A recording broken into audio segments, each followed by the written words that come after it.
Ain't nobody gonna believe in you like you believe in yourself. And so I did whatever I had to do in order to make that dream possible. My name is Jordan E. Cooper. I am a writer, actor, disruptor, and I am black and unlimited. Looking in the mirror at the new me, shine bright like a star, check the moon. I grew up in Hurst, Texas. I was a very imaginative, very bold kid, putting on plays in the living room. I used to always cut up my mama's weave and my dad's work uniform and make costumes and characters and play with the camera. I was that kid at basketball practice reading Wicked. When I was 6, I would make stories about somebody taking a Hawaii vacation on their 25th wedding anniversary. I didn't know what I was talking about.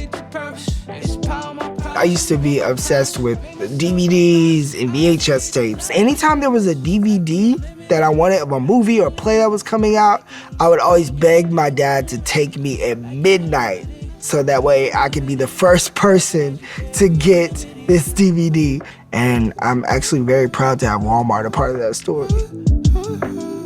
I came to New York ready to do my thing and not waiting for anybody to see what I was doing. I would workshop some shows and plays, and I would go to Times Square and hand out flyers to those shows, you know, because it's that grind in you, it's that hustle in you. No matter what you do, you have to have that hustle.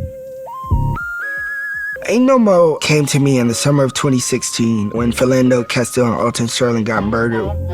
I just felt so overwhelmed with pain and with grief and with uncertainty.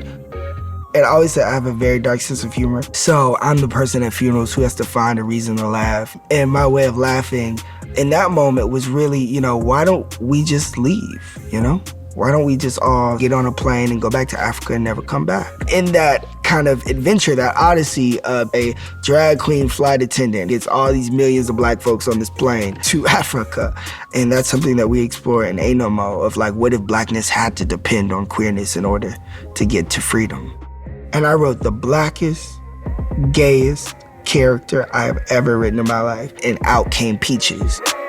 To be the youngest Black American playwright in Broadway history, it's a badge of honor to represent my generation in this way. Ain't No Mo is not your typical Broadway black. We have to say the thing that nobody wants to say. Otherwise, it's not gonna be said. I love to have hard conversations through comedy because I truly believe that that's how people, you know, accept it and comprehend or even entertain it, is by laughing. And I think there's a power in that.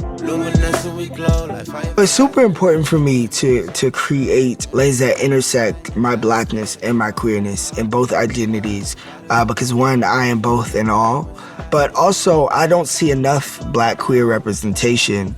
You know, a lot of times black families, when somebody's queer, they don't know how to deal with it. I believe we can make theater and Broadway more inclusive by being inclusive.